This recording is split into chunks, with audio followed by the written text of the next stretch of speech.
Oh my goodness, it's a party. Everybody's here. Hi, guys.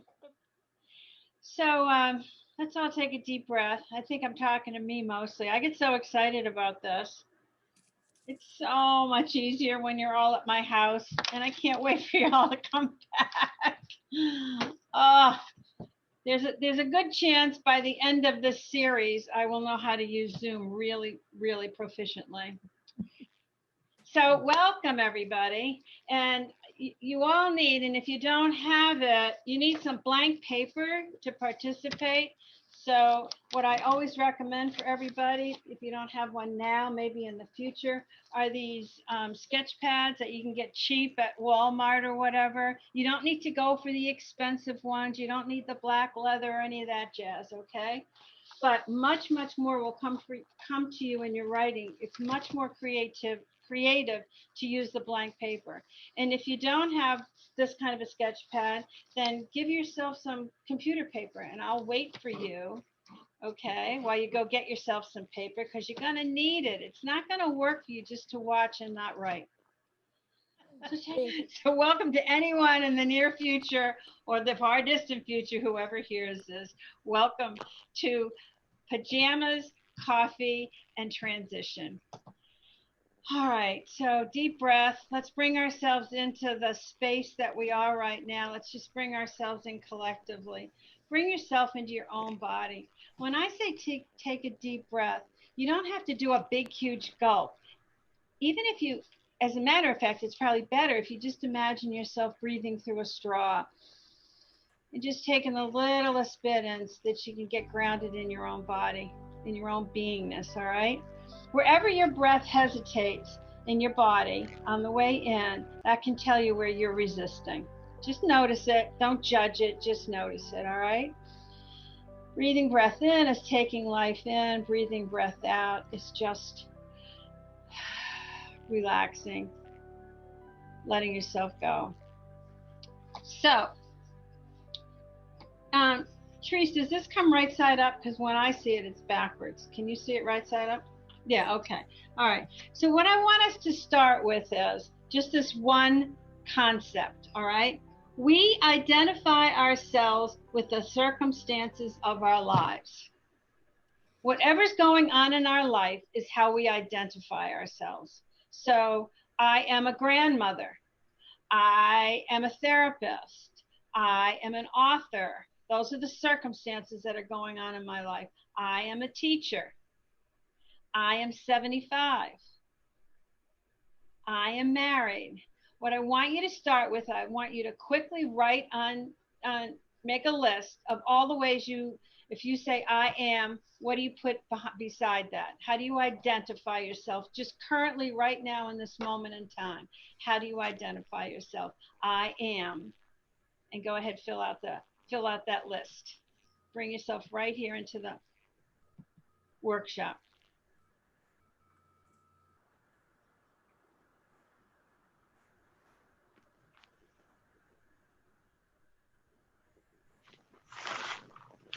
Remember to breathe.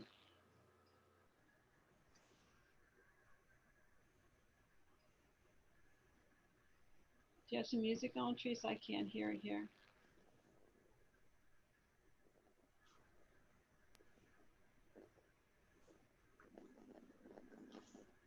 You can hear it?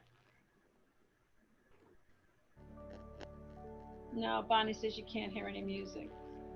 Oh, you can. Bonnie says you can hear music. Good. I can't.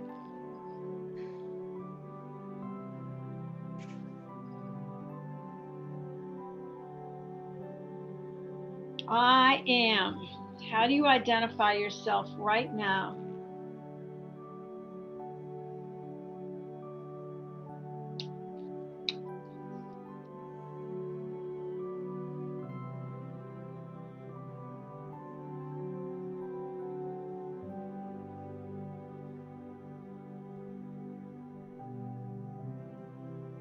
I want you to be as specific as you can.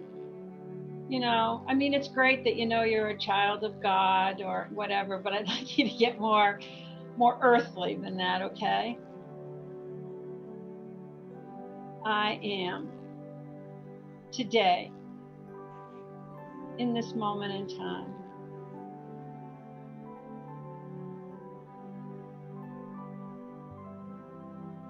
When you feel like your list is exhausted, just lift your heads up so I know.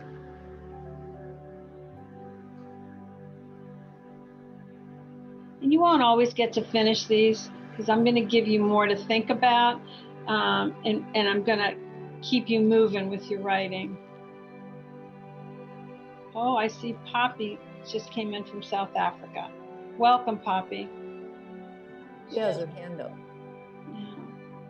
Do you have a question, Poppy? Put it in the chat.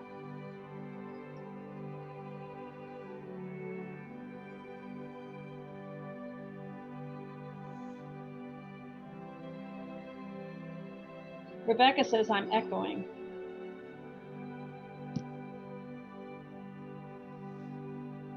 Is that still happening? Looks like it's not right. Rebecca, am I still echoing? Can you nod your head? No? Okay, thanks. Oh my God, I want you all in this room with me. I want to give you hugs. I want to feed you snacks. That's the worst part of Zoom are the snacks. Okay, so now I want you to write, how did I used to identify myself? I used to identify myself as I was. I was a child. I was a cheerleader.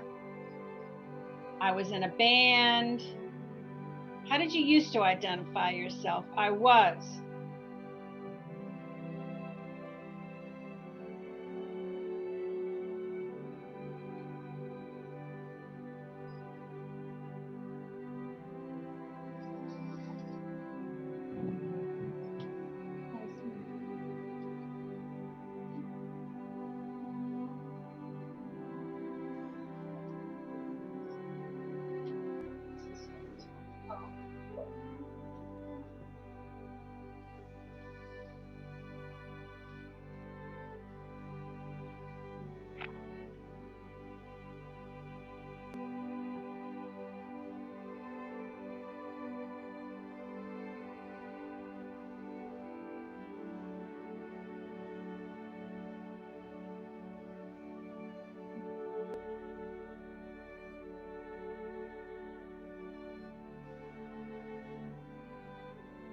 I was.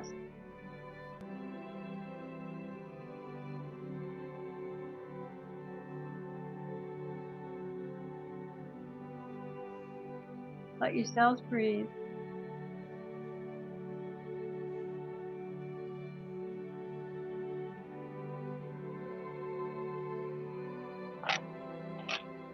Okay, I'm going to ask you to finish up.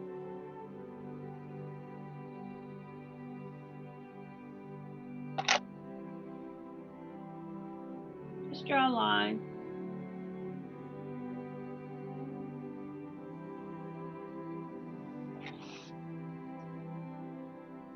So when we move from that was to I am, when we change from what we used to be to what we are now, it doesn't matter what our age is, whether our age is old or young or middle or whatever, there was loss around that. You know, I was a high school graduate, and then I was an undergraduate, and then I was a grad student. I'm not any of that now. So even though those were successful things for me and things I wanted, there still is loss. You know, I was a skier. I'm not a skier anymore. That's a new loss, a new change, right? Change is different than transition. Transition, so change is I buy a new car and I just have to learn the new dashboard, but I don't have to change. Transition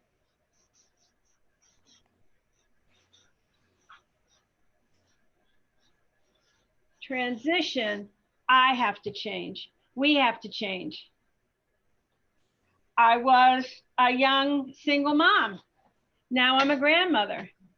The grandmother that I am is very, very different than the young single mother I was. The young single mother had a lot more energy. She could ski. She could do a lot of things differently, you know? So there were good things about being a young single mom, and there were hard things about being a young single mom. But then when I became a grandmother, it's a very, very whole different chapter in my life. I want you to, so does this make sense? That change is different than transition. And one of the things that's happened to us, especially in the Western culture, is that we've never been trained or educated or experienced how how transition is a process where we think it's an on-off switch. Well, I should be really excited. I got that master's degree. I should be really excited. So what's the problem? Well, the problem is that I might have a lot more expectations of myself now than I used to have before I got it.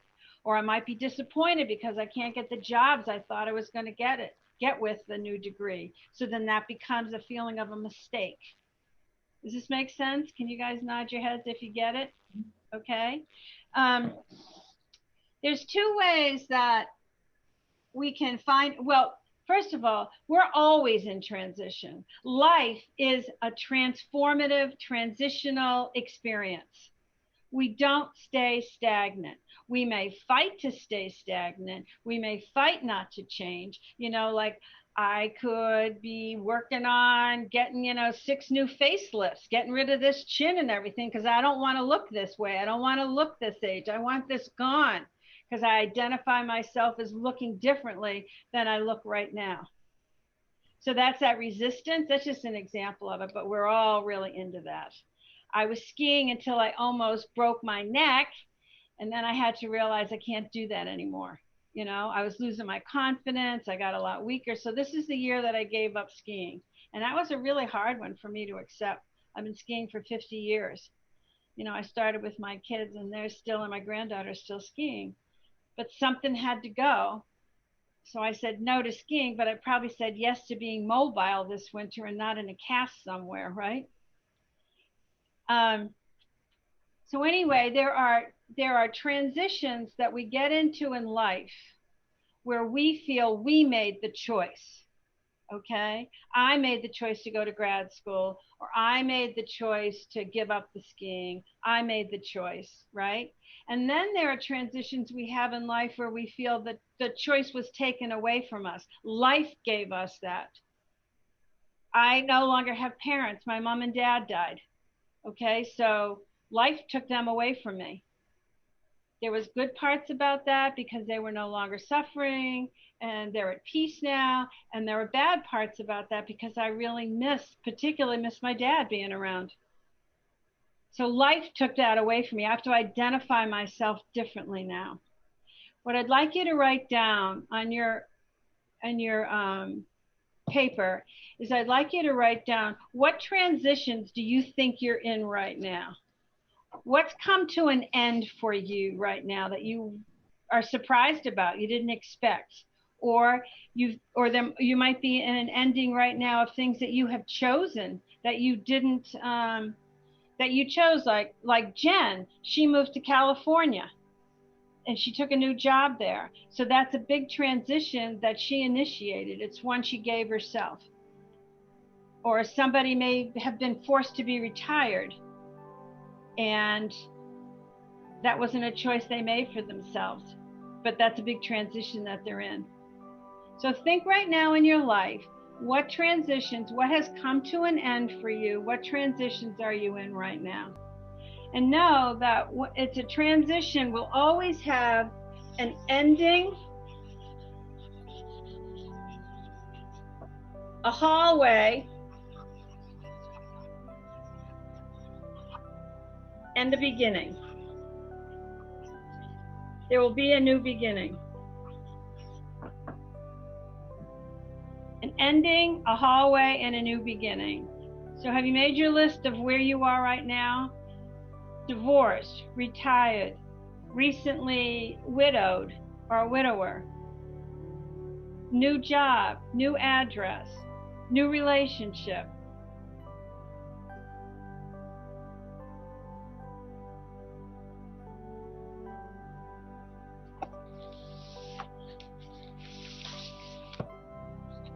You got some questions you want me to look at them?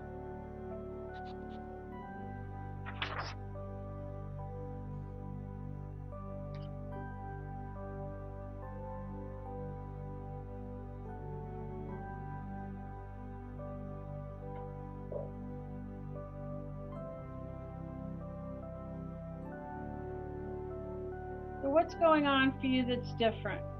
Where you're having to re-identify yourself?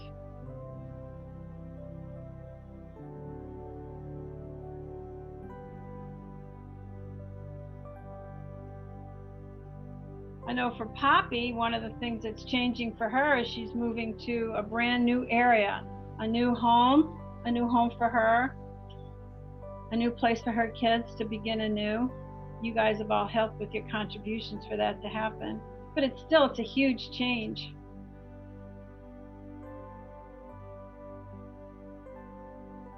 Does anybody want to share anything that's come up for them or that they've written about? Your voice will be recorded, so. Does anybody want to open up about what they've been writing? Hi, Irene. It's Bonnie. Oh, Bonnie. Yeah, go ahead, hon. And you know that your voice will be recorded, right? No problem. Okay, fine. Oh, wait, I don't know what happened to me. Can you hear me? I can hear you, but you can't see me, right? I will see you if I find you up here. Okay. Okay, thank you. I had a major experience last night. I experienced my underlying energy of my past, mostly my family. And it was an energy that went from the ground through my crown, and I knew I was over it. As Irene knows, I've been a different woman since I had cancer. I'm not the woman I was. I would say I'm 280 degrees different than the day I walked out of surgery. My life is. Can you tell them how long ago the surgery was? December 17th. Mm-hmm. My life has changed drastically without me doing one thing. I mean, I've seen my life. I got in the car and I knew I wasn't the person that walked into the hospital. It's so drastic. And last night was just as drastic, with the revelation that I don't want any energy anymore of my past or even my present, in the sense that I just want to be I am. That's all I want to be. I am, without anything connected to it. So after I had this experience, I journaled for an hour and came down. It was just fascinating how, like what I wrote for I am, I'm cancer free, okay, loving, free, uplifting, whole. That's what I felt about I am. And the I can't answer it because I don't want to even go there. Okay. You know, I don't want to any longer talk about me. That's what it came down to. So being a cancer survivor, or a person who on the other side of cancer, that's been a big transition for you. It changed my whole life. All right, so you will be looking at how that changed in your writing going forward when we get to some other exercises. And you also want to know, and others are going to be looking at this too, what you've said goodbye to. Okay, because even the good stuff, we're saying goodbye to something. We're saying goodbye to what was familiar. We're saying goodbye to how we were, how we identified ourselves on the planet. But that's exciting to hear, Bonnie. And I know we talked the other day and I heard it. And it's really fun to hear it. Thank you, Irene. From going from such a frightened place to a place of like, I didn't see this coming, right? So your transition offered you something you had no idea that you would be in such joy about. Yes, thank you. Great. And it's all due to you, Irene, and the help and the compassion and friendship we've developed. and you're a great, great life coach. Oh, thanks, sweetheart. Thank you. You're welcome. Does anybody else want to share? Yes, go ahead, hon. Talking to me? Edna, yeah, right. Leila? No, I was talking to Edna. Edna Kid. I put down, I'm in a holding place. I'm in none of it. I guess Okay. Did you identify with this? Because that's what the hallway is. Okay. But The hallway. Okay. The hallway is neutral. Okay. Okay. No, I just felt I could relate to Emily Dickinson poem, you know, I am nobody. And how do you really relate to that? Sometimes it can be a lonely place until you have accepted that place of oneness, not with just your whole life and everybody around you, but that loneliness to come to some conclusion, not so much where I am or who I'm with, but there has to be a higher purpose to this place I'm feeling. All right. My life is changing. So one of the things you're feeling in the hallway, which is typical of the hallway, you've already said goodbye to some stuff, right? Yeah. How old are you? 68. 68. All right. So it's new for you to be 68. You've never been here before, right? But a lot of things are different than the way you used to identify yourself, right? Yeah. Okay. And you must have said goodbye to a lot of that. I did. Okay. But And so now you're hanging out in a place that's called the hallway or the neutral place. And in that neutral place, there can be a lot of stuff happening alchemically, you know, a lot of stuff happening in your subconscious. All right. So we're going to look at that in a bit later on. But thank you for sharing, Edna. All right. And somebody else willing to be recorded? Yes, Jackie, go ahead. Oh, I think, no, Leila wanted to say something, right, Leila? Sure. Okay, there you are. Do you just want me to do one page, not two things? Like I was, or just one thing? Oh, yeah, just, yeah, because there's so many of us. So okay. Or I'll say what I was. I was secretary of my high school class. I was an actress in high school. I was very wild. I was, I'll get back to that. I can't read my writing. I was alone. I was an only child for 9 years. I was curious. Oh, I was very mischievous. I was the best dancer ever. I was a fabulous imaginative cook. I was an nymphomaniac. I was needing attention. I was humorous. I was self-absorbed. I was creative. I was a swimmer, a tennis player, a tap dancer in ICU for 10 days. I don't mean I was tapping in ICU. And I was overweight. So how old are you now, Leila? Now? What's your age? What's your age today, Leila? What? What is your age today? 81 and a half. 81 and a half. So name two things you are today that you weren't then. I'm a grandmother. I'm an artist. Great. Great. Does it feel like a big difference from where you were before in high school? Absolutely, because I had no spirituality then. Okay, all right. That's made a big difference, and I'm more accepting of everything. And that's a lot of what comes up for people in beginnings is more of a spiritual life. It doesn't matter what age you are either. All right. But thank you for sharing. Somebody else wanted to share. Jackie, go ahead.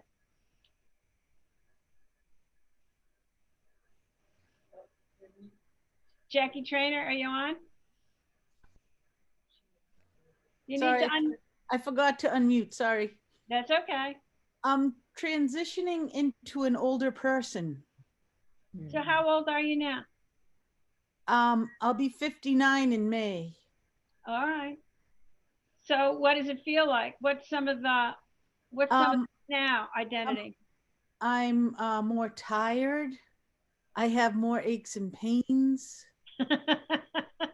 I I can't do stressful work anymore. You know, it's just like it's too much. Is it too much or you no longer have a tolerance for it? A little of both. So you're kind of on that, kind of in that transitional place where it's feeling like a limitation rather than a choice. Yes. Okay, all right. So that's a confusion, a time of confusion.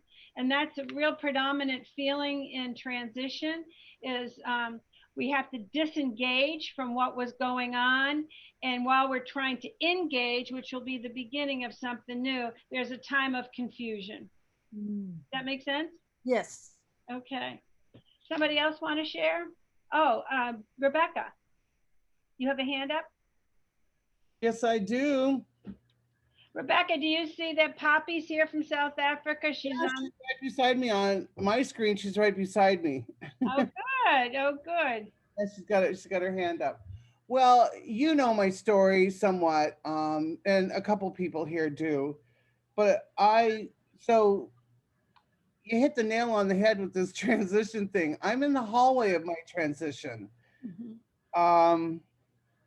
I was unceremoniously dumped from my job of 33 years on the 1st of June in 2020, in the middle of COVID and everything else. And, you know, I could go through in fact, I didn't write very much on I was because I am in the serious hallway. Okay. I don't know if I'm at the beginning of the hallway, the middle. I know I'm not at the end of the hallway. I'm getting there. I'm trying to get there. Mm-hmm. You know, so, you know, there was a lot of stuff with that, you know, fear, apprehension, joy that I no longer work shift work, that I worked for 33 years. And a lot of what I identified with, and that's where I'm at right now. Maybe it's the middle of winter, we're stuck in the house, it's cold, you know, all that stuff going on. I'm stuck with all those thoughts is what am I? Who am I? Who am I? Exactly.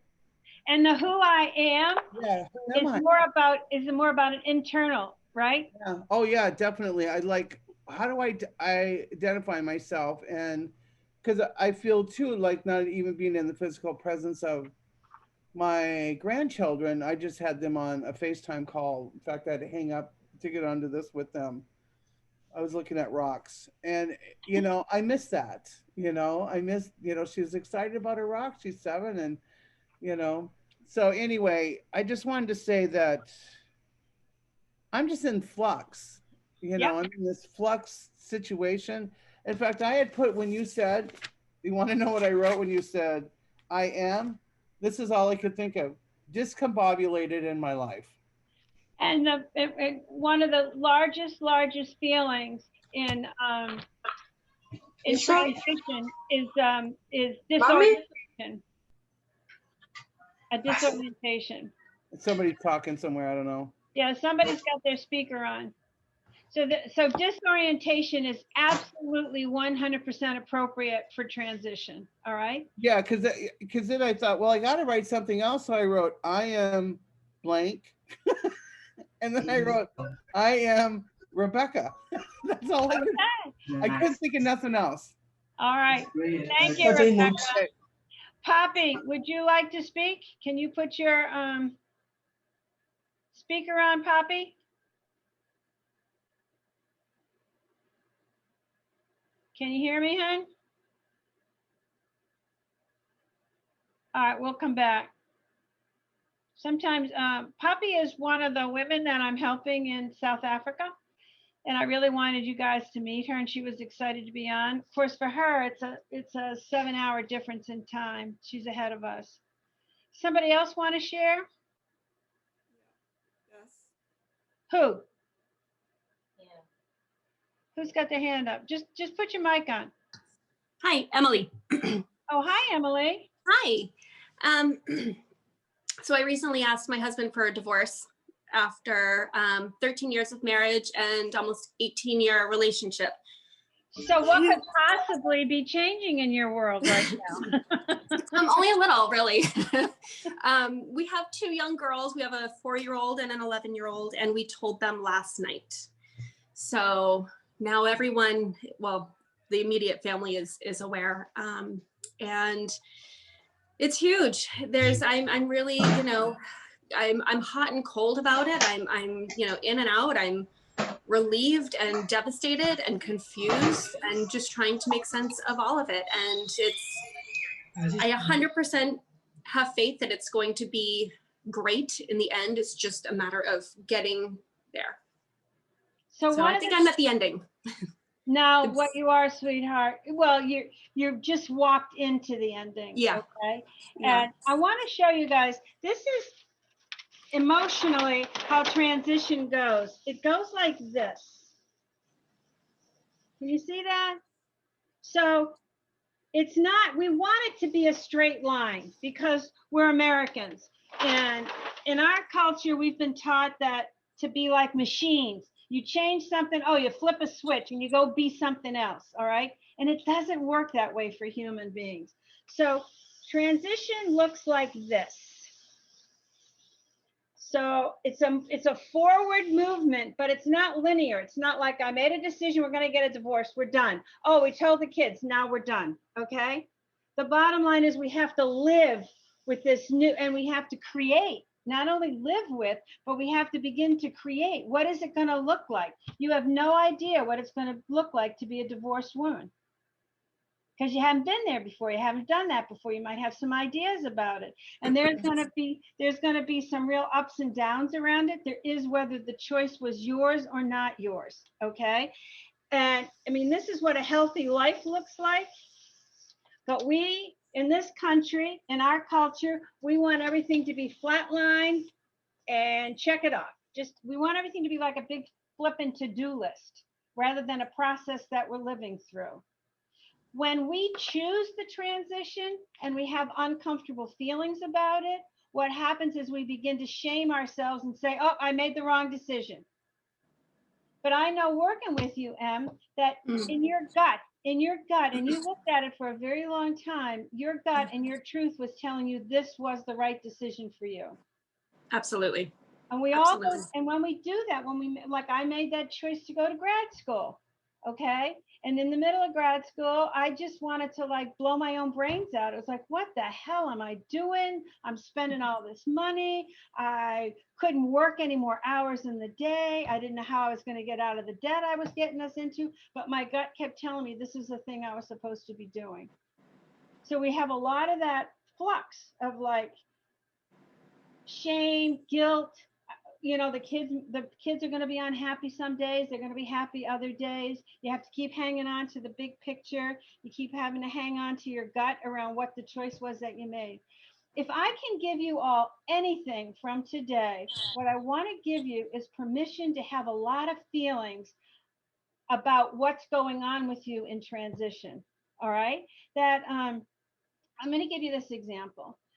If you walk into a brand new room, you've never been in that room before, you would expect to see a lot of different colors, a lot of different something. But if you walked into that room and it was all bright white, everything, the walls, the floor, the people had white on, it would feel eerie. It would feel weird. It would feel strange because you'd have an expectation that you should be seeing a lot of different colors. There'd be colors that you liked, colors that you don't like. All right. Some you would notice, some you wouldn't.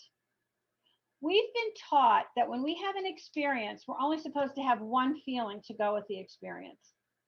We haven't been taught that there is many feelings to any experience that we live through as there are colors in a room. Does that make sense? Like I went to grad school and I finally graduated and I did it, and that was a lifelong kind of yearning. I should be really happy. Why am I so depressed? Why am I so down about this?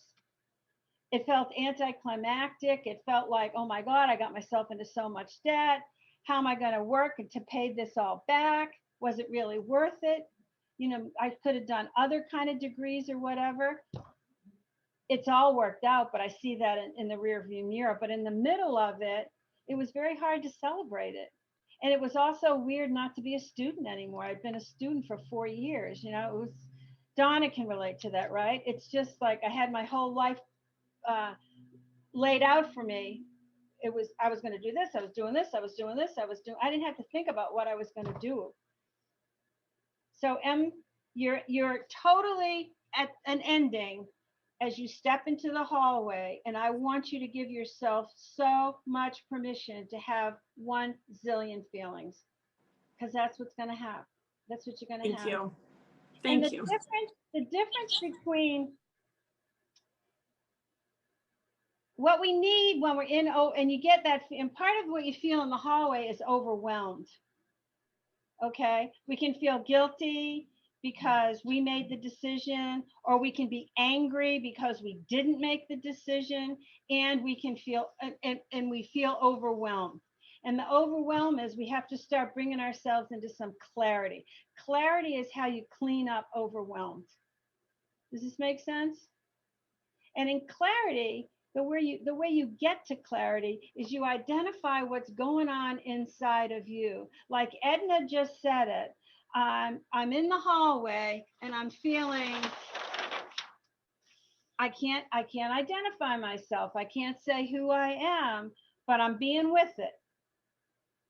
And the being with it, it sounds like she knows that she's on a spiritual path, and that spiritual path's okay for her. Do I get it, Edna? Okay, that you're on a spiritual path, and you know that that's going to take some time and some clarity for you. And even though you're not identifying yourself in the way that you used to identify yourself, because we grab onto that identity so hard. I'm using the ski thing. The reason I came into this thing about transition, what I was going to call this workshop, because I've been working on it for a long time, was aging. All right, because I say my age all the time because I can't believe it. I say 75. How the hell did I get to 75? How was it I was skiing for 50 years? Oh my God, how is it that I keep sounding like my mother? Just shocked that it got here, and it got here without my permission. I didn't go, oh, I can hardly wait to be 75. It seems astounding. And I was noticing all the different ways that I was feeling. So a week ago or 2 weeks ago now, I got diagnosed with osteoporosis, right?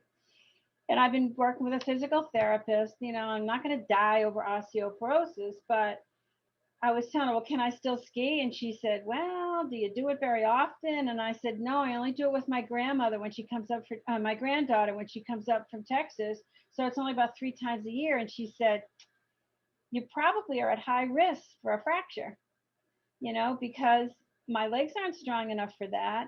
And so I went up to the mountains with them. We always ski up in January when they come up.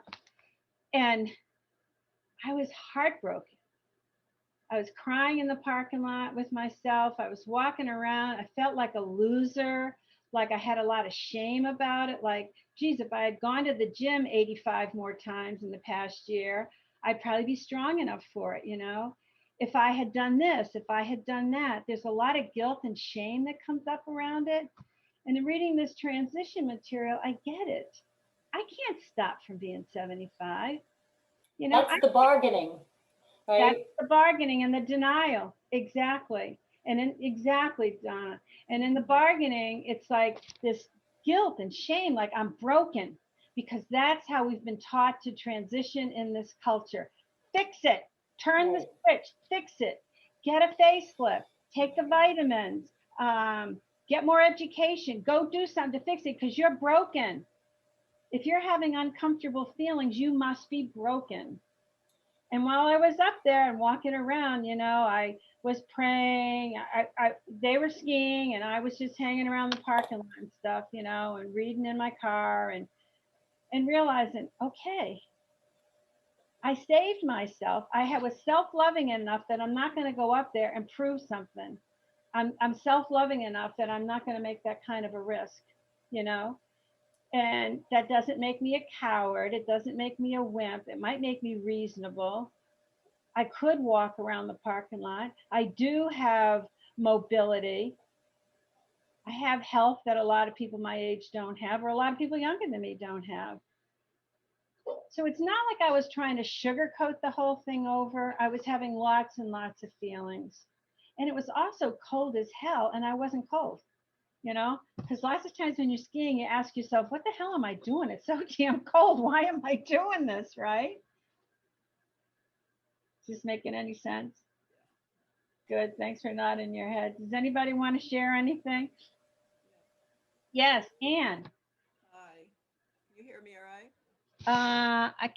Yep, I can now. Okay.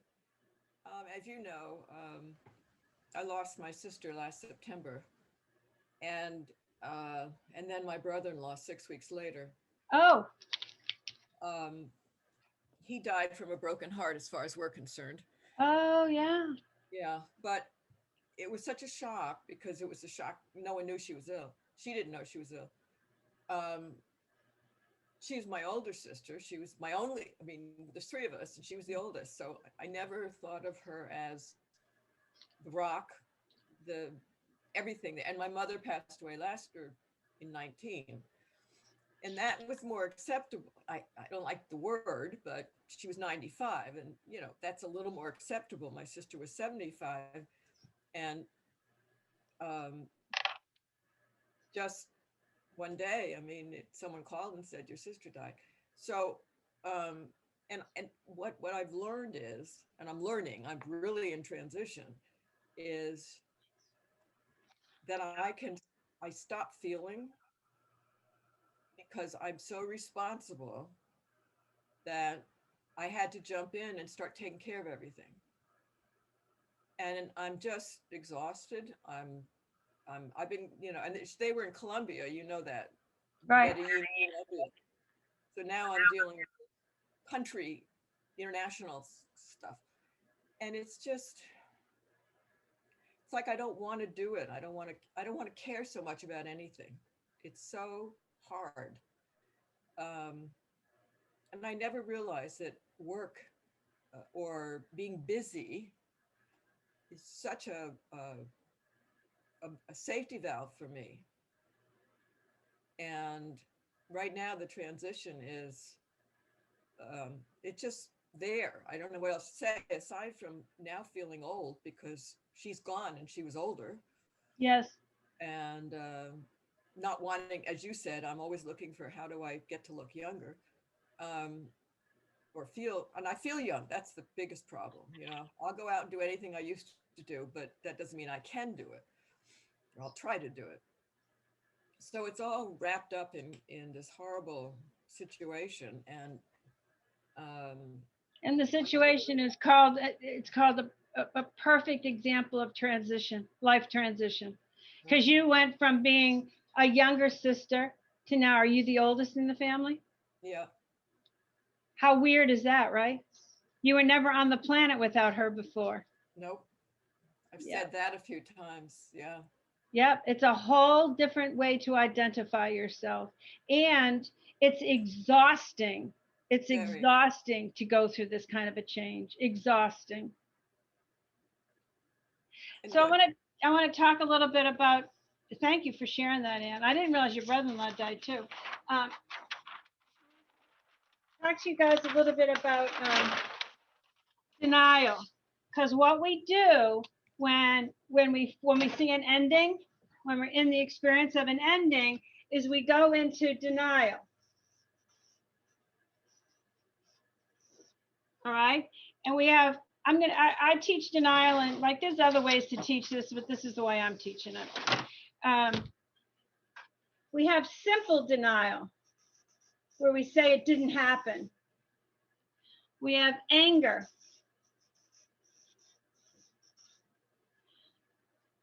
Diversion.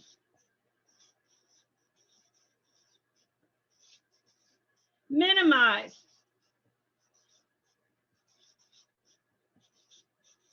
And intellectualize.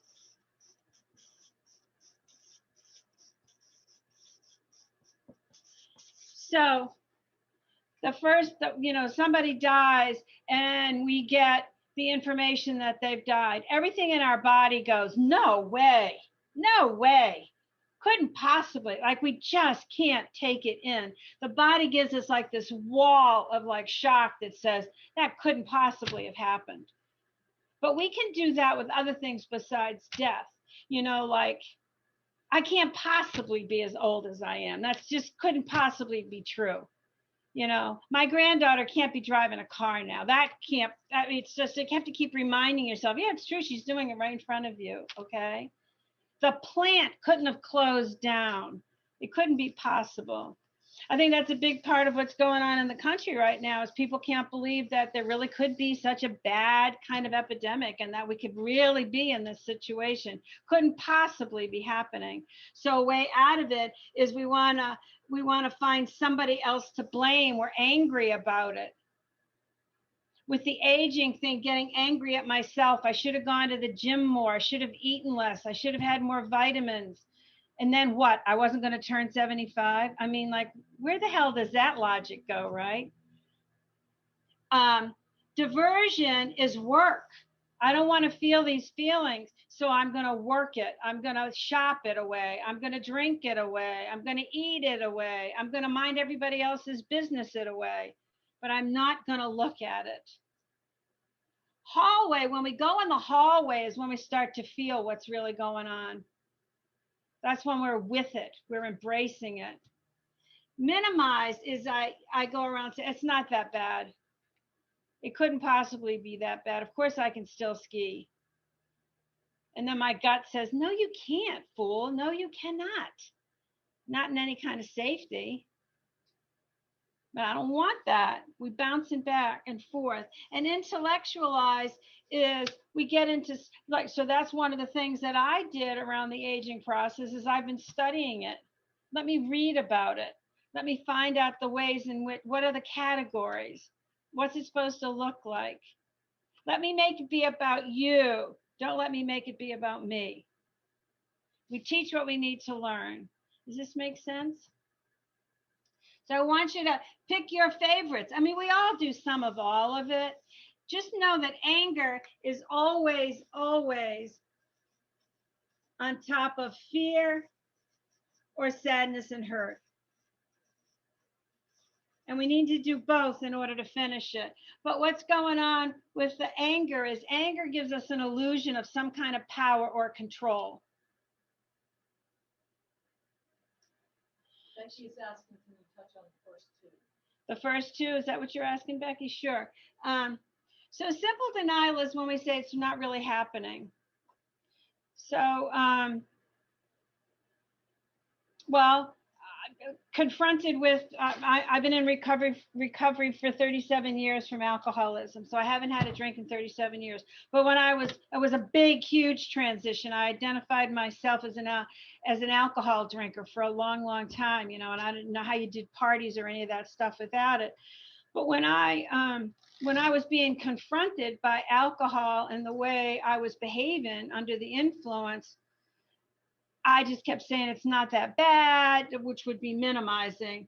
But the simple denial was, who cares? It's not bothering anybody. This isn't hurting me. I'm trying to think of another example. The death one is a really simple one where you just can't take in the reality of it. Well, it's a simple reality to not take in that aging means I have some limitations. That doesn't mean I'm a bad sport or I'm negative. It just means, come on, this body doesn't work the way it used to work at 45, at 75. So the limitations, I mean, the simple denial would be, I'd be getting on my ski skin, screw it, I can do this is fine, and not paying attention. You know, and there's a lot of older people who do that kind of stuff. Getting themselves involved in situations that they probably don't belong in if they really want to take care of, you know, if they really want to still be mobile. I don't mean to just keep using the aging thing because that's up front for me, but some of you may have some examples of how you've been denying stuff. Is there something that needs changing in your life and you're not willing to let it go or end it? Jackie, maybe when you were saying, I can't take stressful work anymore.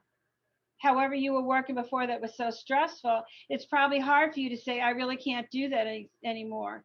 So you probably give yourself a lot of shit about, I should be tougher. I should be more diligent. I should give it a go. I should try harder, right? Rather than, no, it's done. Go ahead, Jack. You want to say something? Yeah, as a matter of fact, I left a job and I felt shame and I felt like, what is wrong with me? And I spoke to my cousin who's also in recovery, and she said it's important to know our limitations as well as our strengths. And that helped me so much to let go of that shame. Mm-hmm. And shame is a great big feeling in transition.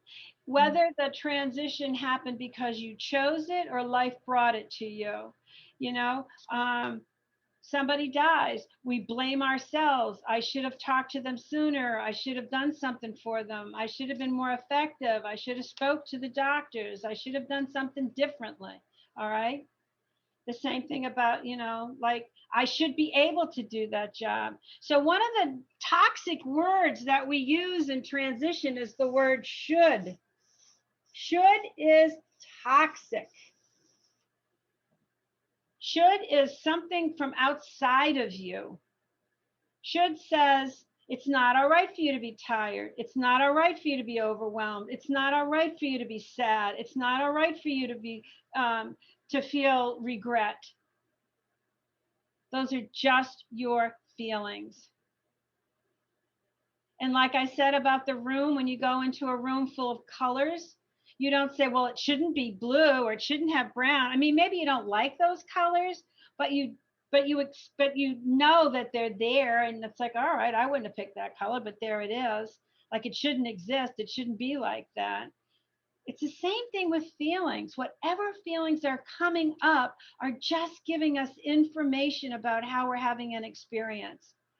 They're not good, they're not bad, but we're very interesting, colorful animals on this planet.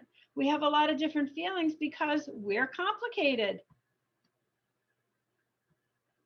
Does anybody want to share anything? Okay, so about who did? Becky, go ahead. Rebecca, you put up your hand? Yep. Okay. I was just trying to get the right mute on there.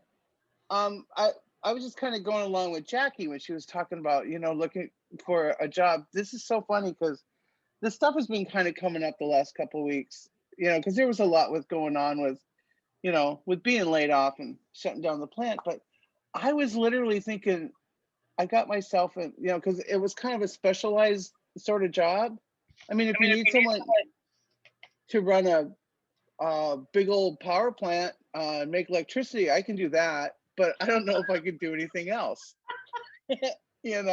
I'm going, I don't know, should I just go make coffee? Maybe I go work at Wentworth Greenhouse. And then I think maybe I want a simpler job, and then I'm thinking, do I really need to work? I don't really need to work. But being a worker is how you've identified yourself for years and years and years. Yes. And that's where I'm at in the hallway. And, so you see it. And I have these thoughts all day because I think them all day. Journal them, do whatever. I mean, they're not consumed, but yeah, that's what I think. Well, I'm supposed to work because that's what we're supposed to do. My dad farmed us out when I was 10 years old to babysit. I've been working since I was 10. I'm 61, Mm-hmm. So, did you write that down in one of the ways you identify yourself as a worker? No, yes, I did. I was, because many years ago, I was at a union workshop. I was a union member. That's one of the big things I wrote. I'm no longer a member of a union. And I feel strongly about that too. But it was this old lady, Ida Torres. She was from New York. She worked in the unions there. And she asked us this: how do you identify yourself? And we'd say, I'm a mother, I'm a wife, I'm this and that. And she couldn't see very well. She'd get this close to your face and she'd go, you are a worker. You're a worker. Worker first. So that's always stuck in my head. That's the first answer I give. I'm a worker.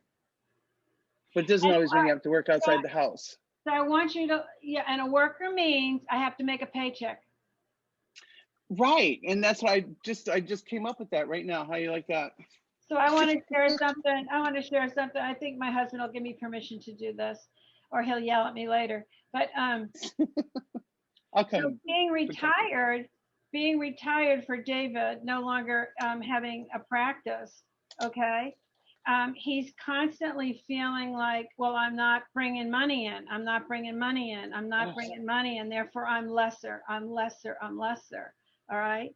Rather than he takes care of the house, he takes care of the yard work, he does a lot of the cleaning around here and the laundry. You know, I totally see him as a worker. You know, I totally see him as making a contribution. But it's been taking him years to get used to that idea that I still have worth and value. And we don't only identify with our circumstances, that's how we give ourselves worth and value. If you're not a worker, what value do you have?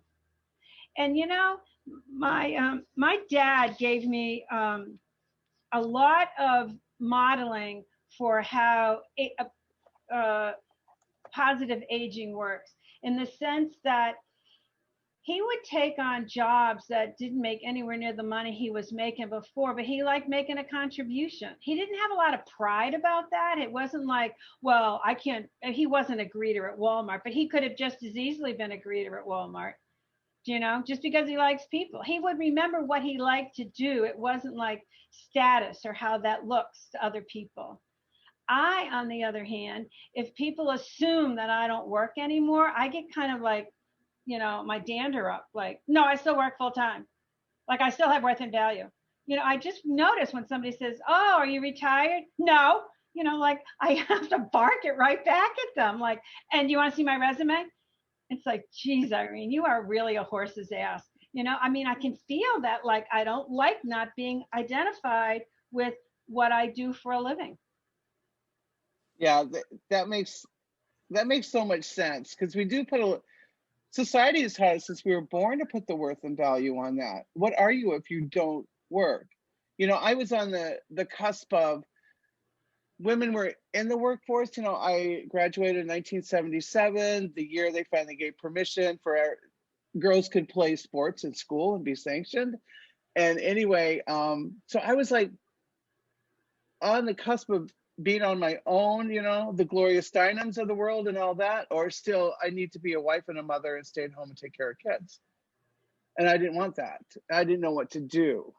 Mm-hmm. You know, so that's what I guess it just always, it's, you know, a lot of my goals I had in life, you know, so you go and then you change. You transition to this and that. You know, I changed going from North Dakota to New Hampshire for a job.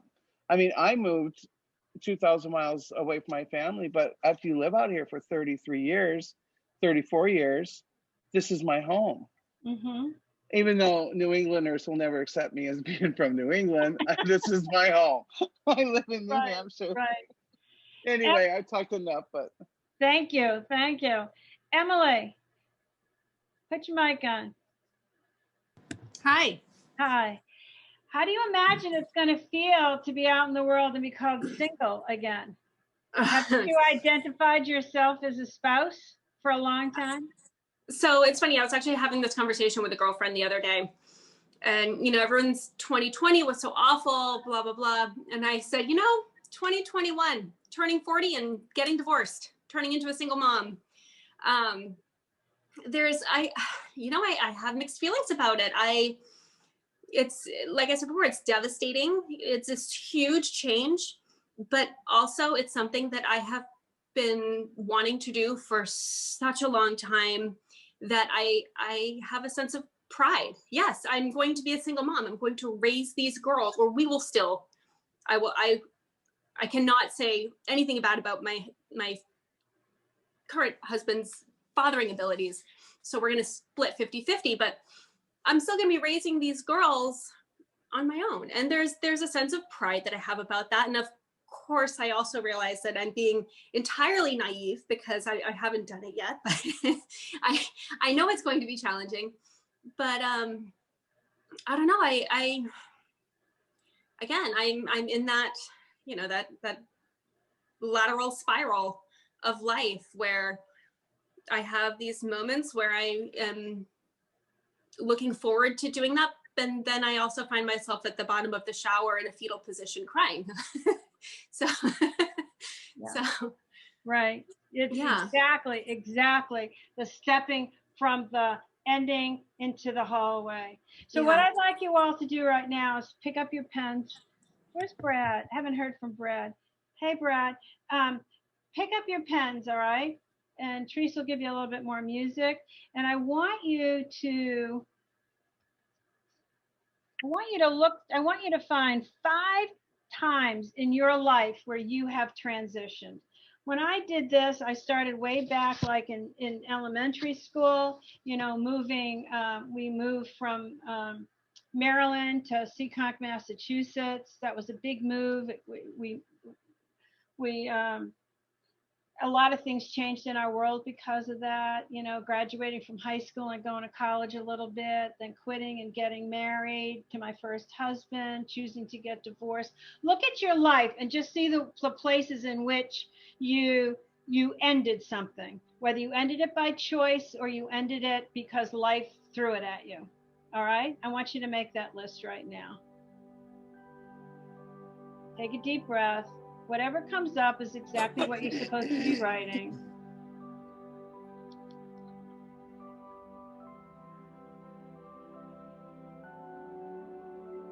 Some of these endings can be good.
Let me know when you've made your list. Okay, what you're writing your list of is times in your life where you ended things. You transitioned. And whether you chose the transition or the transition was chosen for you. There might have been big moves. There might have been graduating from high school is a big transition time. A parent died. You got a big promotion, or you got a big demotion. Just make a list of those times in your life. You might want to call it big changes, all right? You should have at least 5 or 6 big changes, where things seriously changed for you.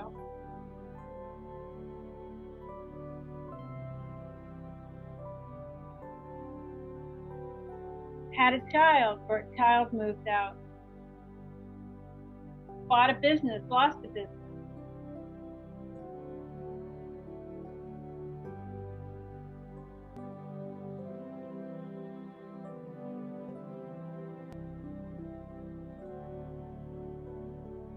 Now, everything you're looking at on that list, all right? I want you to look at, what did you have to say goodbye to? What did you have to say goodbye to? It could have been something you didn't like and you were glad to say goodbye to it. It could have been things you really did like and you didn't want to say goodbye. When we took that big move as a kid, I didn't want to say goodbye to my friends and my teachers. I liked them. It was really hard for me.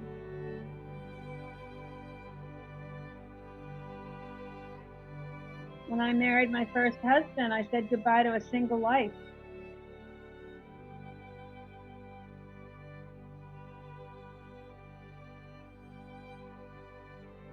Having children, you say goodbye to just having to take care of yourself and having to take care of them. It's all different kinds of things.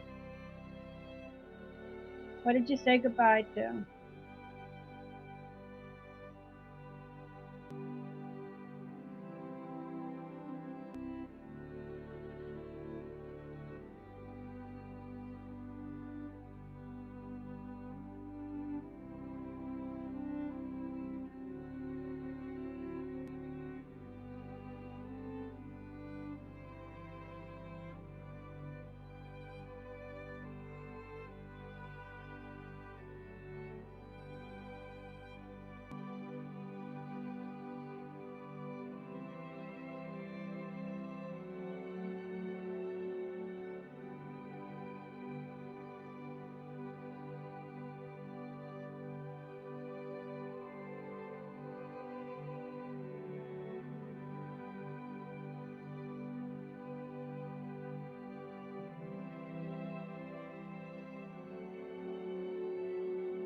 Okay, so you made a list of things that you said goodbye to that were big changes for you in your life. And then you looked at that list. You might do more on this later when you're on your own. And you look at that list, and then you say to yourself, what did I say goodbye to? All right? Now I want you to ask yourself, how do I handle the uncomfortable feelings that came with those changes? What kind of denial did I use? Did I run away from it? And, like some of the stuff that I learned that I did in my life was I completely disconnected. I wouldn't let myself feel any of the feelings that went with it. Told myself it didn't matter. Got myself so completely engaged in the new beginning, I would skip over the hallway.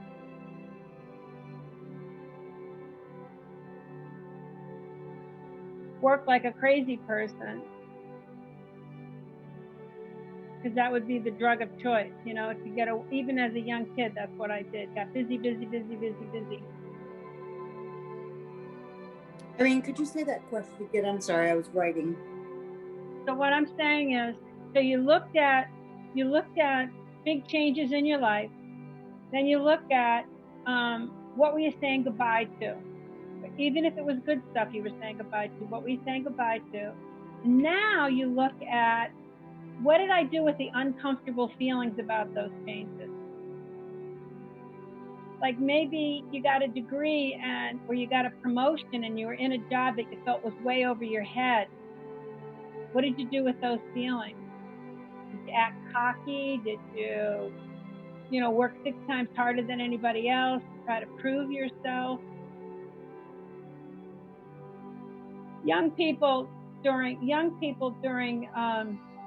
transition very often are trying to prove their competency, their worth. Older people are very often trying to prove they're trying to find meaning in what's going on in the change. I just saw a real pattern for me that I just got myself very, very busy, and I still can do that.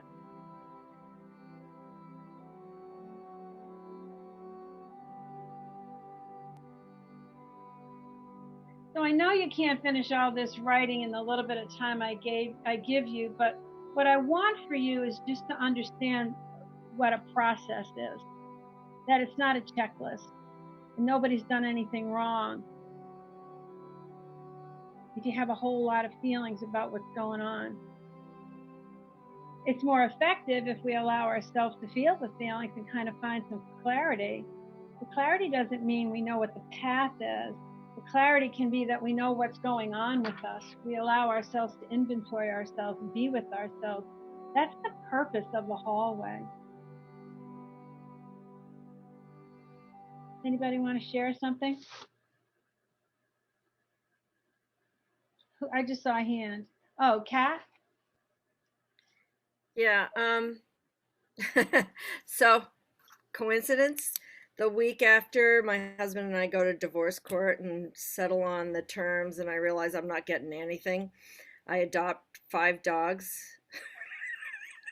Well, 4. I had one, and then 4 more. So you're really good at diversion, huh? Well, is it? Yes. Or Yes. well, wait a minute. But we'd been separated for 2 years at that point. But I was not happy about the getting nothing. So maybe it was diversion. It was a very good diversion. Okay, but you see I what think it you, was an upgrade. but you got yourself very, very busy. I certainly did. Okay. And did you see yourself skipping the hallway? I thought I had done the hallway because I hadn't seen him in 2 years. But I didn't really acknowledge the crushing disappointment of getting nothing and getting really screwed financially. So you Because got angry? I don't think I got angry. I got like really just what? Just despair, Denial, despair, hopeless. shock, disbelief. Okay. So You know. and that's a part of that whole transition period is it just seems stunning, baffling, right? Right. And there was the myth that, he was such a nice guy. Okay. But nice guys don't screw their wives over. So you got some clarity. Yeah. I'm still, decades of believing that, so that's still sinking in. So so you can see that circle, the spiral, right? Exactly. That's a great example of it too, because you go backwards a little bit, but you're still moving forward because you have more and more clarity and more recognition. The denial breaks, it cracks, and the reality comes through. I do think the challenge is, what they say, don't just do something, sit there. It's the hardest thing for any of us to do. It is. Particularly Westerners. We want the switch. We want the switch, the pill, the action step, rather than the just being with it. Thank you, Kat. Thanks. Sharon, did you want to share, hon? Okay, I'm not, it's like my first time, so I have so many things on here, I don't know which one to use, but I'll say, when you said that, I actually realized for the first time, I'm getting myself so busy, or I'm so overbooked, and I didn't know you could do that sitting at home, but you can on the telephone or whatever, with the, Zoom or whatever. And I think that's from like, not only, let's see, I can't even read my writing. My son had died, and the pandemic now, and my mother just died. And, I just felt, well, so many things have happened. Like my divorce was way back when, and I got screwed financially. I heard somebody say that. So many things that I don't focus on. It's like, so is that, see, that's simple denial. Yeah. Simple denial is just ignore it, right? Or just disconnect from it. Right. From those feelings. I don't know what I did with my son though, because that just here every day. I just think of it most of the time. So I don't know if that's denial or it's disbelief and shock. That's not denial. I mean, losing a spouse, losing a child, that's life altering. Your life will never be the same. Yeah. Right. And that kind of pain just comes through in waves, right? Yes. It's a huge relationship. It's a huge change. Yeah. Mm-hmm. Yeah.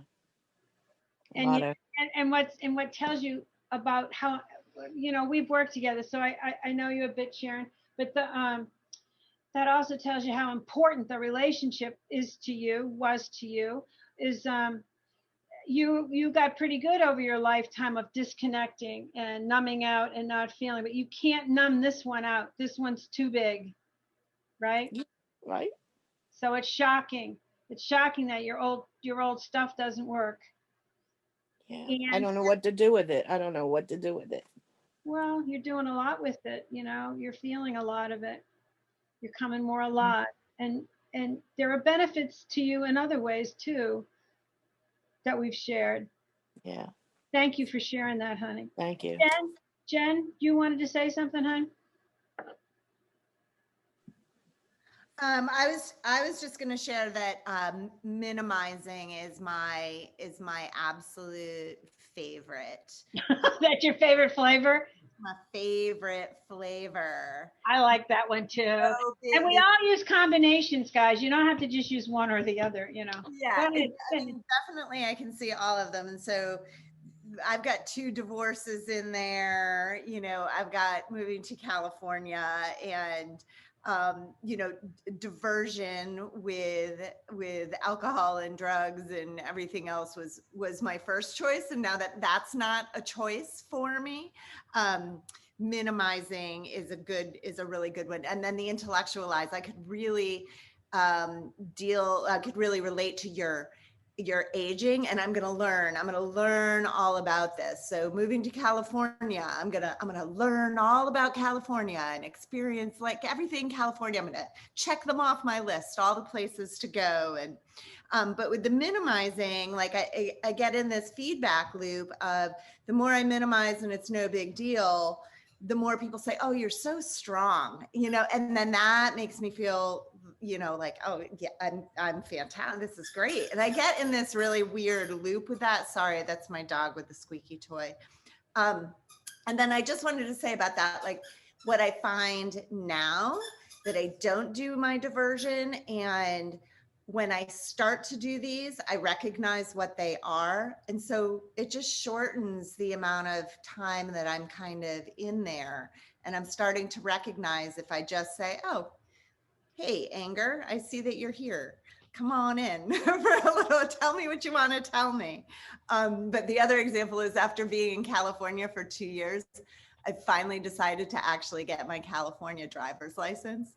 So to make it a new identity. That's a huge identity. I don't know whether it's been like simple denial, like I'm not really a Californian, you know, I'm really from Maine. And I've finally been like, okay, like you're here now. Like you live here now.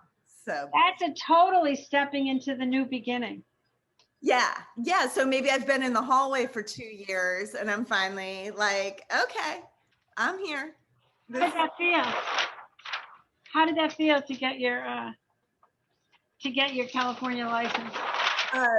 Well, it's kind of in the process. So it's the because of COVID, it's kind of a nightmare, but making the decision to do that was like, I felt it was relief. Like I'm finally stepping into, you know, and there have been things all along that I've kind of stepped over, but that's kind of like, and the other thing was I just renewed my lease for another 12 months. And so I'm like, well, I guess I'm here now. I guess I'm going to be here. There's not an out. So I'm committing to it. And it's, that was a bit of a distraction, like thinking I could still go back, like, and it would be the same. That wasn't real. That's keeping one foot on the dock and one foot in the boat. Yeah, exactly. Not quite, you know, that's what that hallway is. You're not quite there yet. You're hanging out in that limbo place. And what's interesting about it is I thought I physically moved, therefore I'm not in the hallway anymore. But that hasn't really been the case. Because emotionally, I still had one foot on the dock. So you are a Californian now? I am a Californian now. I remember when you used to be a Maynard. I know. Yep. And I got to say, I've been on the beach every day in my flip-flops, so I don't mind it at all. Oh yeah, like we've heard enough of that. It's 7 degrees here today, so we're not going to talk to you anymore. Okay, I'm going to go back on mute now. Donna, do you want to share something? Yeah, so are you okay, Donna, with being recorded? I just put you on the spot. Yeah, that's fine. Okay. Yes. Yeah, transitions in my life. So I've been relating to a lot of these things. You know, I think one of the ways that I tend to cope with these big transitions that I've noted here has been to work hard, go to school. Like I'll jump into something like college, right? And working to kind of cope. Or risk-taking behaviors like sometimes, sex. That has happened in the past when things have changed. But That's, yeah, that's a big diversion. it's a diversion. Yeah, so I'll do diversions. Sometimes I'll just act like I've got it together. I can handle it. Minimizing spending. So that's another way. So my Amazon will get very busy suddenly. So those are some ways that I think I handle. Yeah, but for me, one of the things that's going on is the aging part. So Irene, you and I have known each other for 26 years, and I can't. Oh my God, you were a can't baby when you believe. got here. Oh. Yes, I was only 28 years old, and I'm at the point now where I just turned 53, and I'm like, oh, and I'm single, so that's terrifying to me, so I'm trying to go out with younger men just so I can keep myself young. Like I'm trying to feel young, so I noticed that has been like popping up for me.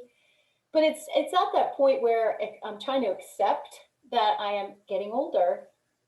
But I'm in that hallway because I'm 53. I'm not quite there yet, but I'm definitely not young anymore. And I'm noticing a lot of changes.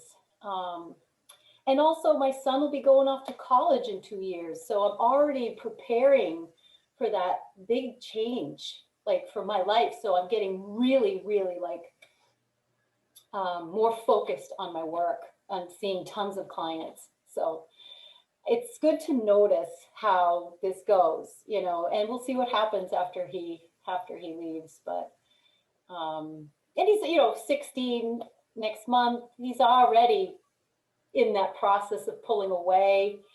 So I'm like, come here, let me spend 5 minutes with you, So there's a lot of transition coming up, and life is transition all the time. We're always going through this. We're always somewhere in the hallway. I feel like for my life, I noticed that the things I've written down, there's always that ebb and flow. So thanks, I love this list that we have here. Oh, good. It's really nice. Thank you. Thank you for sharing, honey. Thank you.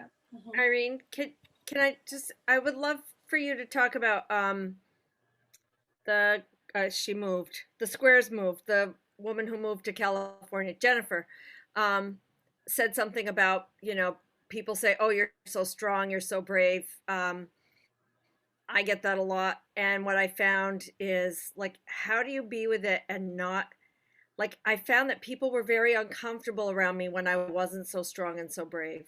And that makes it even harder to be in transition. Do you know what I'm saying? Oh, give me an example of what you're saying. Well, I cried a lot this year being in Florida, and people, I'm supposed to be the strong one. So people were like, oh, I know what you're saying. So one of the things that very often happens in transition because you had a way of identifying yourself with your old behaviors, right? With your old circumstances. Our circumstances are how we identify ourselves. And so and the way we identify ourselves, right? But if we start to change that identification, if we start to move out of that, lots of times we have to change our friends because they won't let us out of that. They won't let us out of the old ways. We start setting boundaries and we just start dancing to a different drummer or dancing to a different tune, then the friends have to change with that. And that can really be hard. I know for me, one of the hugest changes in my life was to stop drinking.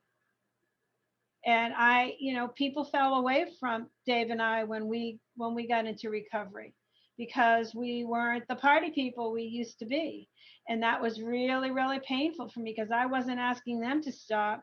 And I was shocked that they didn't want to play with us anymore. So, but talk about, like, the hard thing is, how do you, okay, it's not like a swap. It's not like, okay, take these old friends and give me some new ones. There's like that's a transition too. And That's called the hallway. I know. And how do you be with yourself, and how do you survive the heartbreak of feeling like people aren't there for you? You cry. You cry when you're sad. You know, you find the one or two people that are new in your life that can be there with you the way you need them to.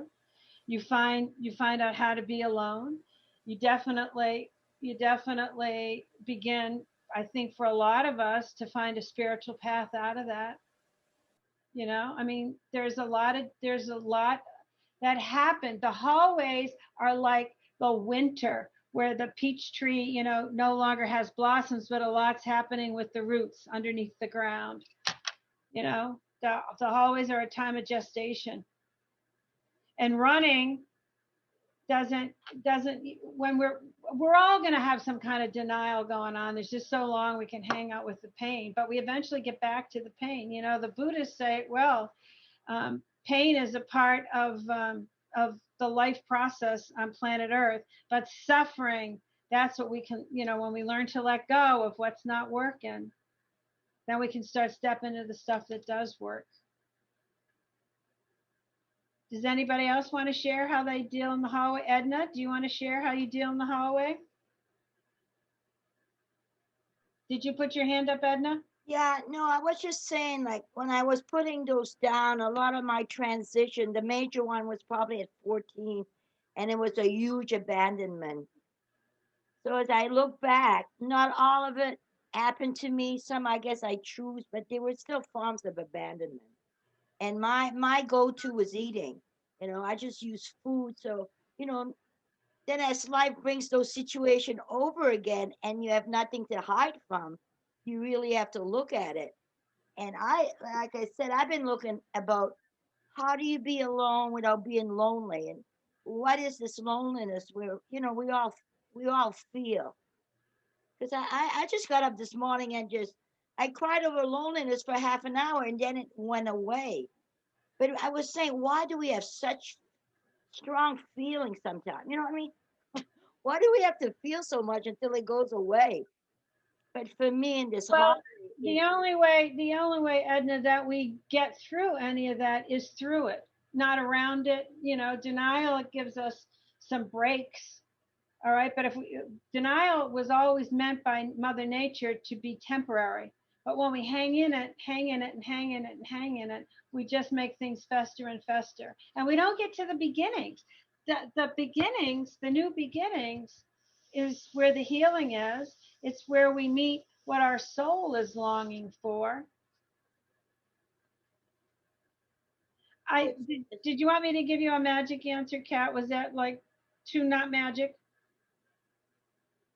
No, I'm just thinking maybe I was a little unfair to the friends who've been there with me throughout the year. They were uncomfortable, but they got over it. Well, you changed the dance. You changed the music. Yeah, right? I feel like, we have to identify the people in our lives who can be supportive during those times. I mean, you might find friends.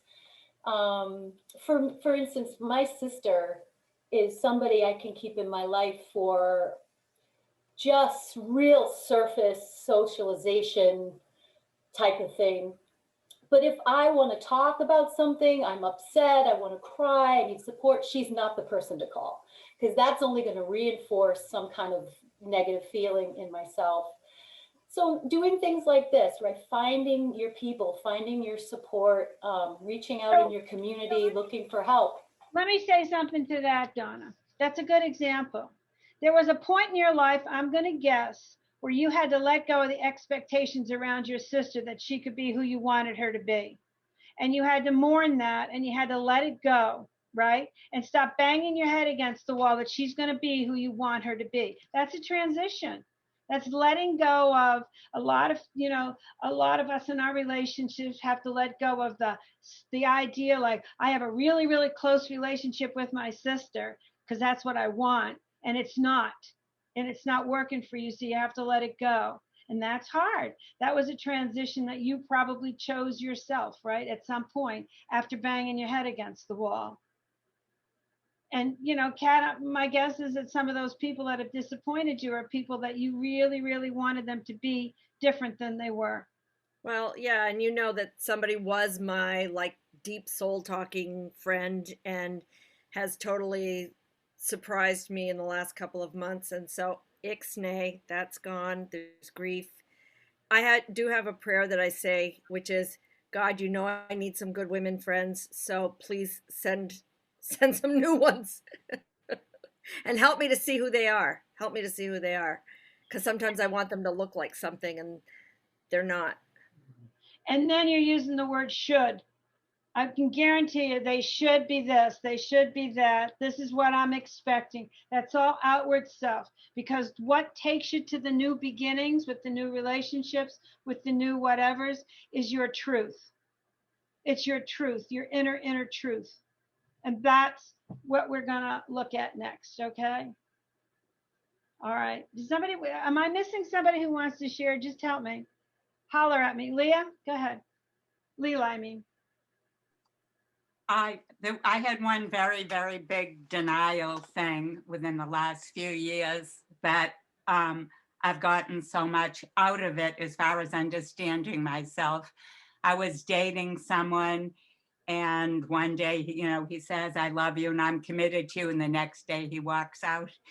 And I had no idea what narcissistic personality was about. As a psych nurse, we treated people with bipolar and schizophrenia, but people with narcissistic personality didn't come in and say, I have narcissistic personality, I need to be treated.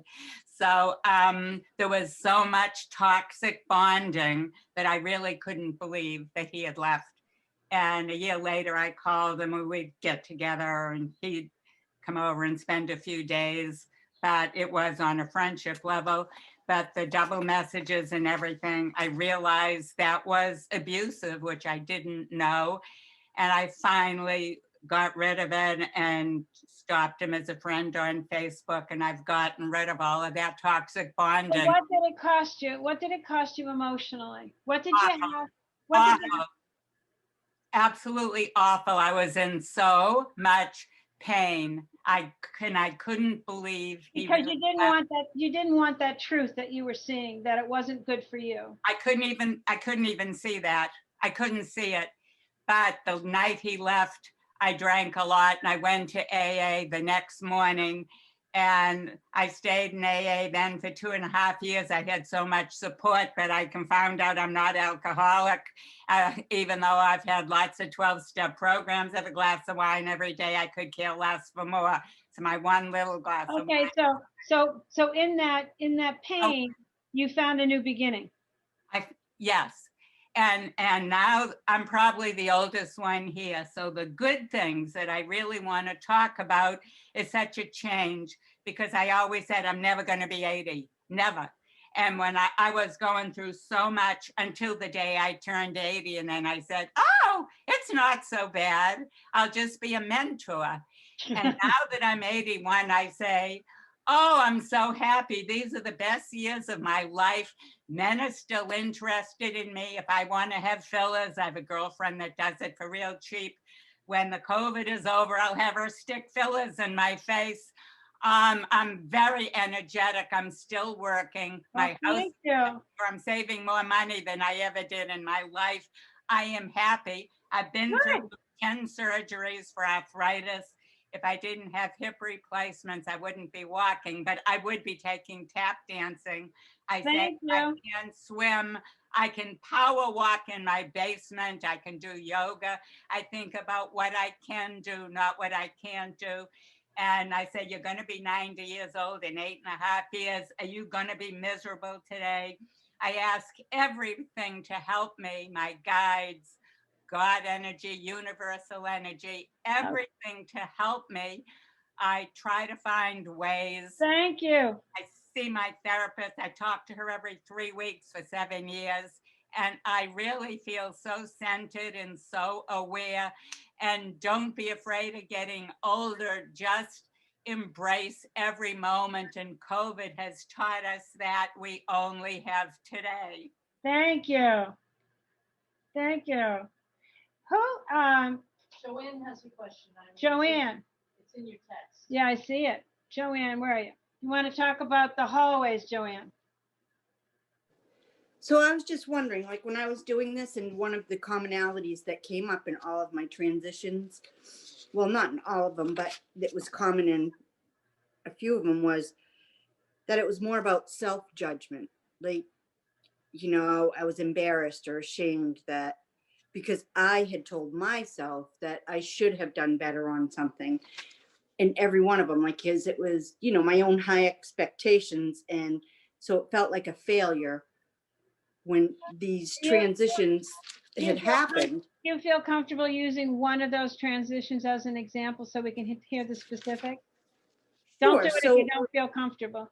No, that's fine. So when I lost my job, I was in a job for 17 years. And when I lost my job, like the first thing I felt was, oh my God, I'm so embarrassed. Like I know, you know, like I know a lot in this industry, and I was more worried about what people in the outside were thinking of me, because it's a small industry that everybody knows that I was a failure and I've lost my job, and, you know, and it was like, and then it's funny, like not funny, haha, but it's odd. Like this past year during COVID, I had lost my job that I was in for 17 years. And that was in. Did you lose that job because you got fired for incompetency or what? It was probably more about political, because I'm a mouthpiece. And I was in upper management, and I didn't care about, he and I didn't have the same vision. All right, but you feel like you gave what you could give? I mean, like, let's be honest. Do you feel that you gave what you could give and it wasn't a good fit for you anymore? It wasn't a good fit. Like that job wasn't a good fit for me. Like I probably wasn't working to my potential. I didn't really care for what I was doing. I didn't like the politics in the office. I didn't, you know. So that's what I want to tell you. I'm stopping you to use you as an example, and I'll give you more time.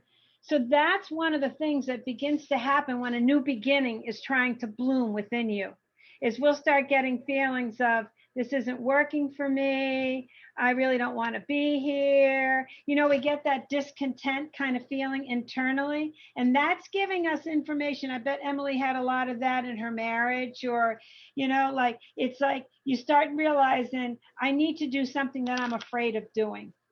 I need to let this go, but I'm afraid, you know, and in AA, we say, oh, the universe did for you what you couldn't do for yourself, right? Mm-hmm. So anyway, I just want you to know that that's a part of the process. So go ahead. So what happened after you got let go? So, you know, and then I got a nice severance package. So honestly, I didn't look for a job for several months. I was just, and part of it was, you know, it's all about networking, but I was too embarrassed to network. And I didn't know what, I felt like I would do it wrong. And so then I lost my job again this year because of COVID. Oh, you got a new job and you lost that one? Yeah. And immediately I went back to, oh my God, you suck. Like, how can you lose your job again? I mean, that feeling ended up going away because I got some really positive enforcement from, you know, people in the industry and stuff. Like, oh my God, like I'm reaching out to this company and that company for you, you know, and I've found another job and everything.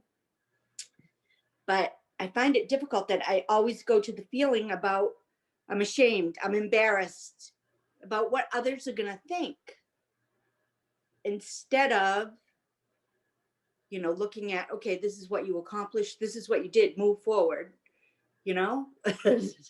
Or there's that feeling of that it's a very normal, natural feeling to feel even when you didn't cause the transition, when the transition was caused by something else, but the boss fired you or let you go or had you move on, or somebody dies, that feeling of like, I did it wrong.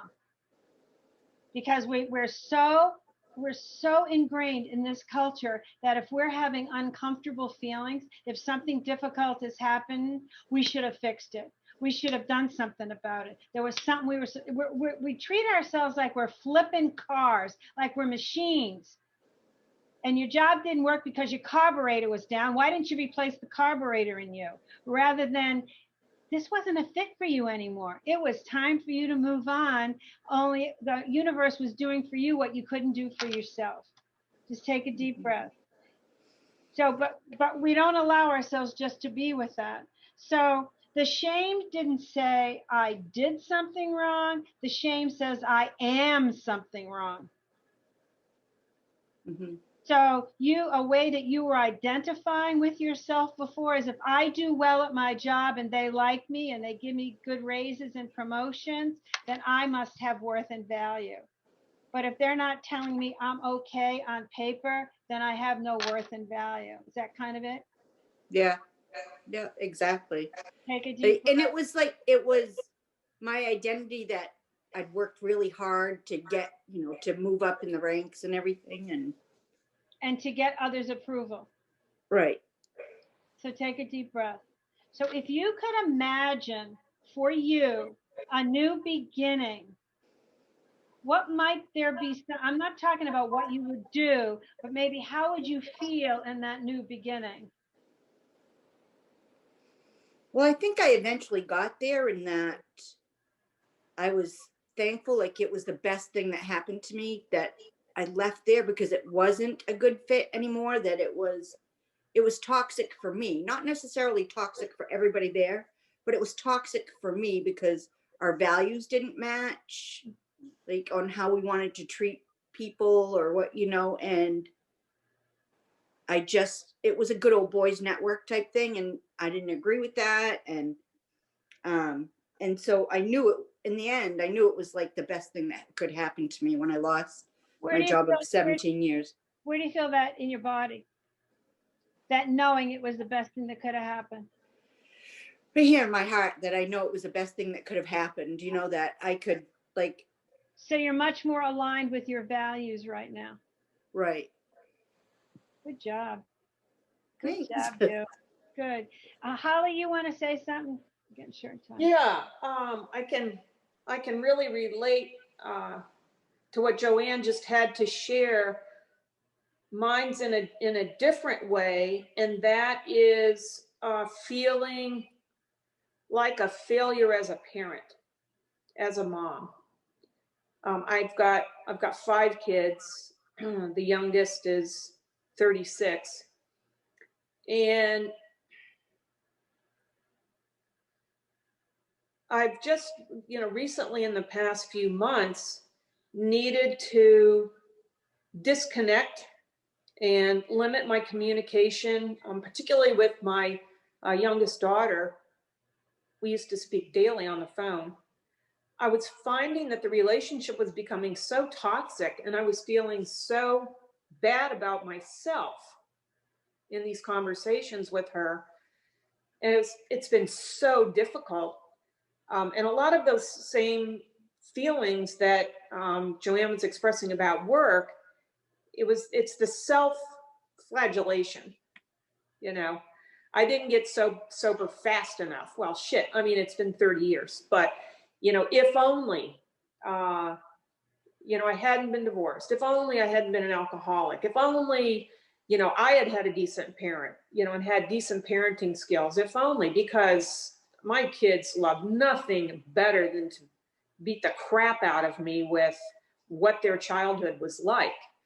Mother, you really need to be accountable for our childhood. And I'm thinking to myself, okay, with the oldest ones, you're 44, you're 43. When are you going to let go of this? So where do you find yourself now? You find yourself in a hallway, and in that hall, or you find yourself at the endings?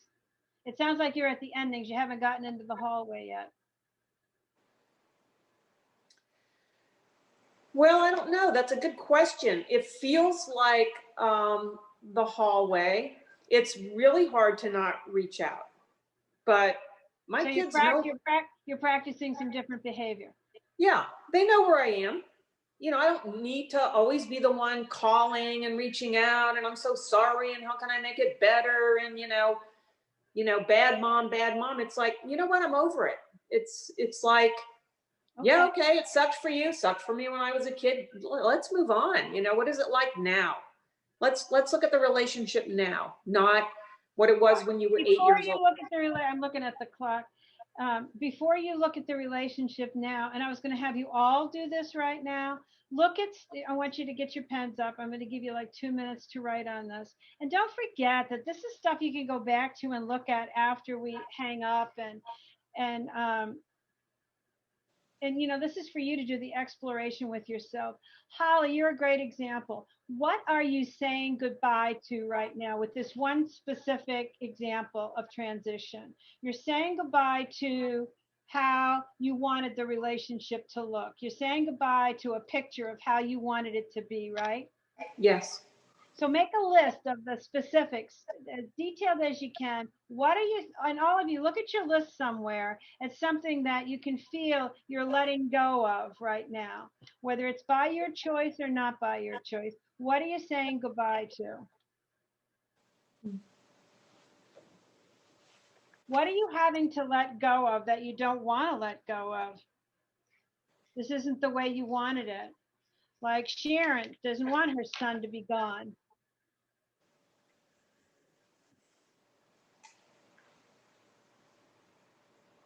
Kat doesn't want these friends not to be working out.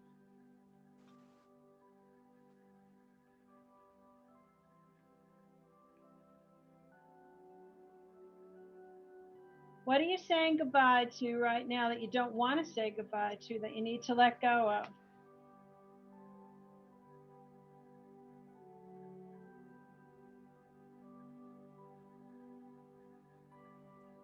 A way you can figure that out is look at what you feel ashamed about. Look at what you're angry about.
All right, I know I didn't give you a whole lot of time, but there's a couple of things I want to do before we close, all right? The big news about the hallway is we have to look at what we're letting go of, what it's costing us, how we feel about it. The hallway gives us time to find clarity. And until we do that, we can't really find what's coming for the beginnings, for the possibility we want to stand in. It was really powerful when Joanne said that she was feeling this wasn't a fit. She was feeling the job wasn't a fit long before it got taken away from her. Emily, I know, was feeling for a long time that the marriage was not a fit before it got taken away from her. And I'm sure Rebecca was getting really tired of the night shift and all that before it got taken away from her. just have a noticing how the universe, I know when you lose someone that you really, really love, it doesn't feel like the universe is working with you. It feels like it's working against you. And, you know, I think one of the things I found out about aging is realizing, oh, other people, you know, I think I always had this idea when I was young that other people died. I didn't really think it was going to be me. You know, I didn't think you came to the end of the line here until you get old enough and go, oh, like you come to the end of the line here too, before you move into whatever the next dimension is. Anyway, I would like to introduce you. Let me just say about next month. So next month, I'm doing what I'm calling Pajamas, Coffee, and Possibility. It's the third step of this.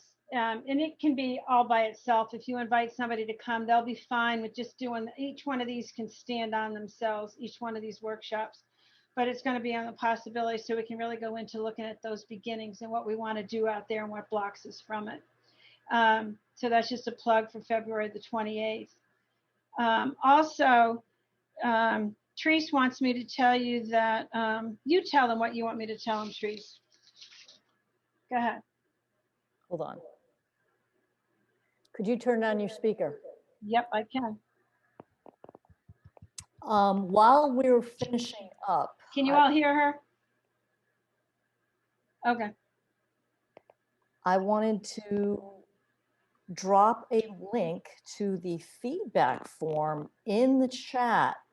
And if you guys just dropped it, if you guys could click on it now so that it'll be available when the workshop ends to quickly fill out, that'd be great. Because as soon as we end the call, it's going to disappear. We will be sending it out as part of an email. But sometimes it's better to fill these things out right away while it's fresh in your mind and only take a minute. So that'd be great if you guys wouldn't mind giving us your thoughts. It will help us to make this better for future workshops. Thanks, Therese. So before I hang up, I'd like you all to meet my two dear sweet friends from South Africa, Poppy and her daughter Jody. And these are, can you turn your, Jody, can you turn your mic on? Turn the mute off. Can you guys say hi? Hello, can you hear us? Can you put the microphone on so we can hear you? They're on. Oh, they're on. Oh, I can't hear them because you made me shut mine off. So, Poppy, so one of the things that money that I've collected. Hi, Irene. Hi, Liam. I love you. So, hi, I love you too. I know. And so, Poppy, is there anything you'd like to say to all the Americans that you always want to talk to? And there's your friend Rebecca up there. Yes, hello, Rebecca. Hi, everybody. I just want to say thank you very much for all support and for your love and believing in us. Thank you for supporting us through a lot of journeys. I've got so much gratitude in my heart. I've enjoyed this workshop today so much. I've got a lot of homework now. I was thinking about the whole way of things that I don't know how to say it in English now. Yeah, but Go ahead. No, I was going to say Jody. Jody's a single mom with a 1-year-old, Jaden, and Jody was able to. She's just gotten a job as an assistant teacher, remote teacher. She makes about $150 American a month for her job.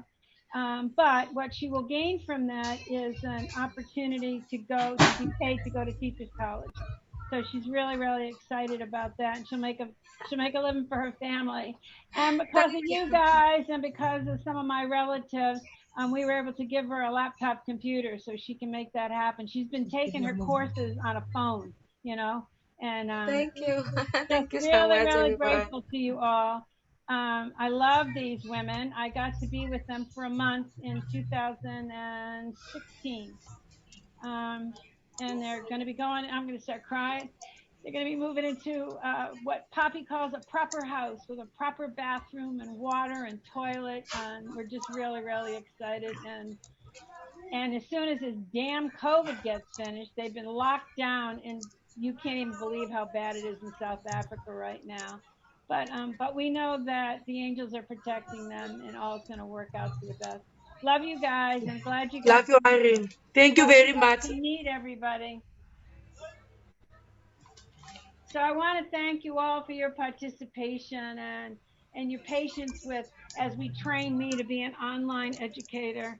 I can't wait to have the biggest damn in-house workshop in the summer when this is all over. I promise you the snacks will be great, the hugs will be wonderful, and I'll have my act together because this feels so strange to me. I want to touch you all. Perfect, Irene. Perfect. Okay. Love you all. And so send it out to your friends and invite your friends to come on the 28th and help me help the women in South Africa. Take care now. Thank you, Irene.